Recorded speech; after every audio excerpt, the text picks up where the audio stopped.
Hi guys, have you ever wanted to do your own salsa garden, but you didn't really have the space for it? Today we're going to do a container salsa garden in a green stock. Now you could totally use any containers that you have, flower pots, grow bags, any of it will work perfectly. This is a great option for vertical planting. We're going to put onions on the top, which I've already planted, some of our micro tomatoes, some peppers, and on the very bottom we're going to put cilantro. I'd like to welcome you to my backyard Kentucky homestead. My name is Kim, and let's get started.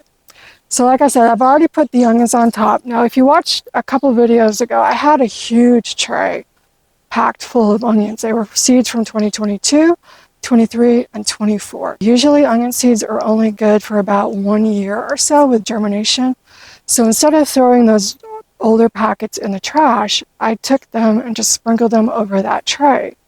And I got probably several hundred, if not 1,000 onions. I have planted out a bunch in my yard. I have shared a whole bunch of them with friends and family. And we still have a few more. So I'm going to go ahead and put some in this top tier. Now, I do not expect, these are bulbing onions, but I do not expect them to get very big because there's just not the space for it. But even if we can only use these as green onions, that's going to be perfectly fine. For tomatoes, we are using micro tomatoes like we did in the micro tomato green stock. And the peppers are just going to be regular peppers. And what I found, which is a hypothesis, it's a guess, is that peppers won't get as big in a smaller container as they will in the ground. Some of the ones I was growing inside over the winter never got as tall as they would have outside. They got bushy, so it worked really well. So we're going to plant that all up here today. And cilantro is going to go in the bottom tier because that is actually a cool season crop. So while peppers and tomatoes and onions need really warm temperatures, cilantro tends to bolt when it gets warmer. So we're going to put it at the bottom of the green stock so that it gets a lot more shade than the rest of it. And hopefully the cilantro will be ready to pick when the tomatoes and peppers are. And then we can make a really wonderful batch of salsa. I have an excellent recipe from Melissa K. Norris. I've done it the last 3 years and it is absolutely phenomenal. It also requires garlic, which I do have a whole bunch of garlic in the raised beds part of the garden. So we'll just use that. If you don't have space for garlic, you may just want to pick that up at the store. So let's get these planted. So what I'm going to do is use these coriander seeds, cilantro. So coriander and cilantro are the same plant. It's just that coriander is the actual seed in the United States. But we're going to go ahead. I got these at Menards. I think they were actually like 29 cents back in February or March. So it was a really good deal. So we're just going to go ahead and plant these up in these bottom tiers. I'm not going to fertilize this right now. Let's see, we need to plant them a 1/2 inch deep and about 1 inch apart. And that is the coriander seed. And what I'm going to do is just add some more dirt on top of that because we need to add a little bit more here. So put these about 1 inch apart. Put them there and press them into the soil so that they stay in place.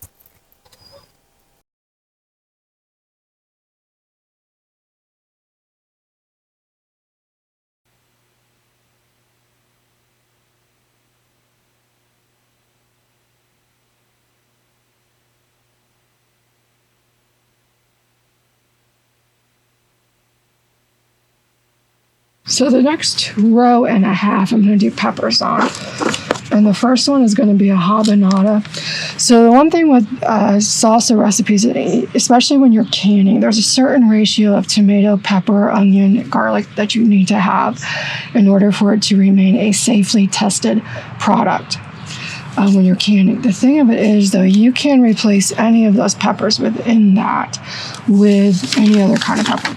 So do you like a really hot salsa? You can go ahead and add a lot of really, really hot peppers. So it may call for jalapeno. You could put serranos, or I've got one of those Cheerio Roxa here.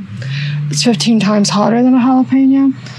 A habanada is not a hot pepper, but I could go ahead and use this instead of, say, the green bell peppers. So if you want it, you can adjust the ratio of your peppers for that salsa so you can control how hot it is. And again, if you want it really hot, you could actually replace the jalapenos completely with a really, really hot pepper. But overall, you do want, oh, look, there's a little worm. You do want to keep all of the ratios the same. So hot pepper ratio to cool pepper to sweet peppers. You want to go ahead and make sure that you keep the bulk, the volume of the pepper the same. So tam jalapeno, which if I'm not mistaken, this is a milder jalapeno.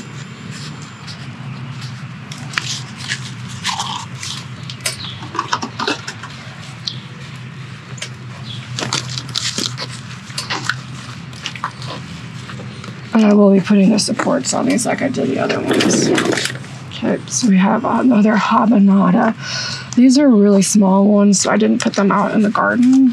So we're gonna go ahead and put them here. Should be a good application for them. And I did habanada last year. They did okay. The year before they were a massive producer. I don't think they got enough sun last year.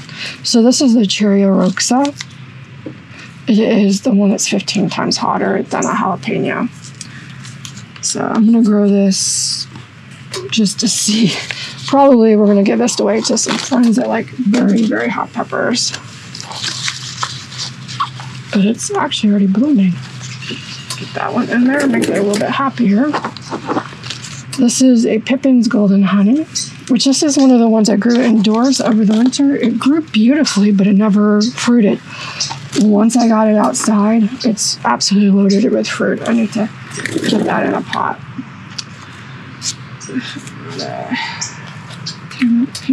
Got my tags sorted out. There we go. And this is a Jedi jalapeno. This is from Johnny's. It is an absolutely wonderful jalapeno. It's actually one that I wintered in the house and actually got jalapenos off of it already this year. Just a little bit of extra soil around it. Tuck it underneath. There's one thing I do want to do with the green stock is make sure that there's no area between the bottom of the level above it and the dirt, because I've had birds and also bees get in there, wasps.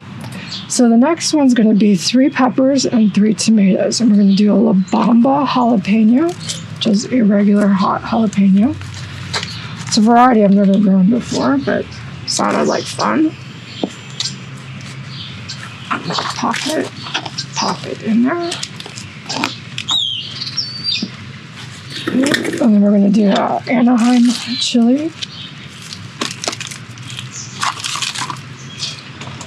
That one is really wanting to get out of it. Oh, another worm. I might have to take some of this out. So it's got a really good root ball on it. I'll add a little bit more back in. Pop it down. And then we have another Pippin's Golden Honey. What I may actually do with this one, I'm going to go ahead and top it. So when you top peppers like this, and I'm not sure if I'm using the right term, but it will actually cause it to start growing out. There's a little root or a little growth right there and right there that will actually start branching out.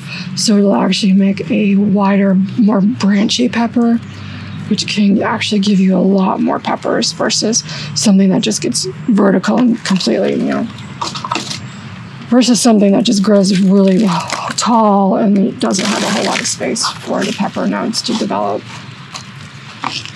So topping it will set it behind a little bit, but it'll be worth it in the long run because we have a really long growing season. This is one of the dwarf micro tomatoes that I planted in the last video. Tag's over there, so I don't know what it is, but we're still going to go ahead and put this in here.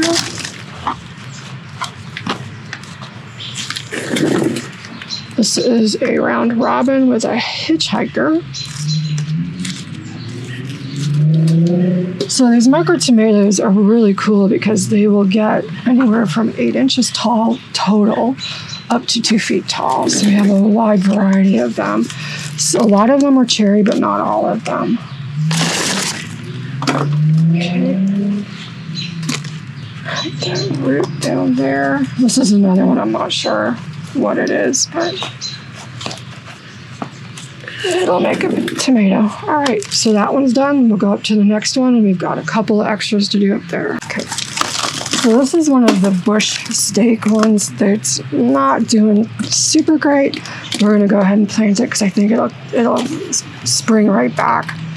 And this one actually makes really large tomatoes. It will get about 24 inches tall, but the tomatoes on it can be up to a pound. So it's more of a beefsteak slicer tomato, just in a really small plant. Extra dirt.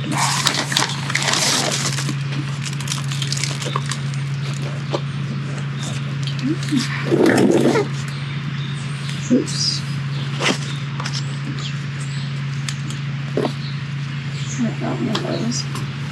So the next two are going to be Mocha's Cherry, which is also a dwarf.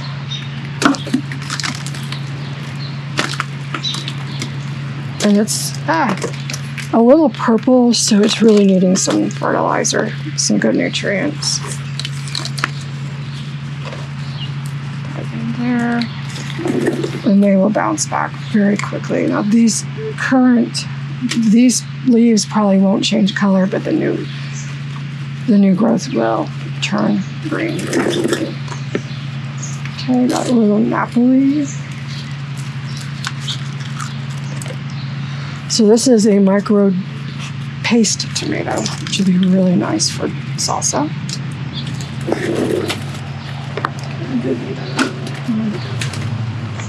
So we got Round Robin.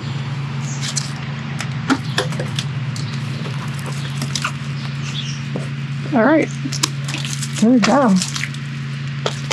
I'm gonna water it in, mulch it, and then we will have our salsa in a few weeks or a few months. All right, guys, so I lost the rest of the footage, so we're gonna re-record the wrap up here. I did realize after I finished filming that I did not add bone meal or holly tone to each of the pockets, so I did do that. So let's look how this is doing. It's been about a week and a half, maybe 2 weeks since I planted this up, but everything's doing really great. Our onions have settled in. I am going to go through and on each of the tomatoes, whether they be micro or regular, determinate or indeterminate, and I'm going to pinch off the lowest leaves so that there's no splashback of bacteria from the soil back up to the leaves. I do still need to mulch. I haven't done that yet. There's lots of projects going on. But these are really, really doing beautifully well. Very, very happy with that. Tomatoes are down here.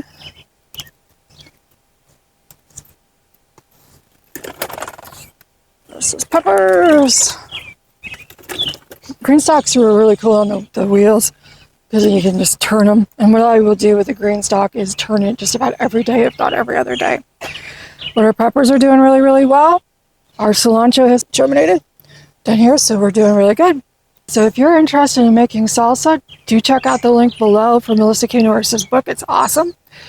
Also, if you've got suggestions for tomatoes or other salsa recipes, leave those in the comments below. I'd love to know about other options to use. It's always great to experiment and try new things, and always looking forward to that. So if you haven't subscribed already, please consider doing so. Hit the like button. And that's done. Anyway, have a great day. And until the next time, check out this gardening video and have a wonderful day. Happy gardening, and bye.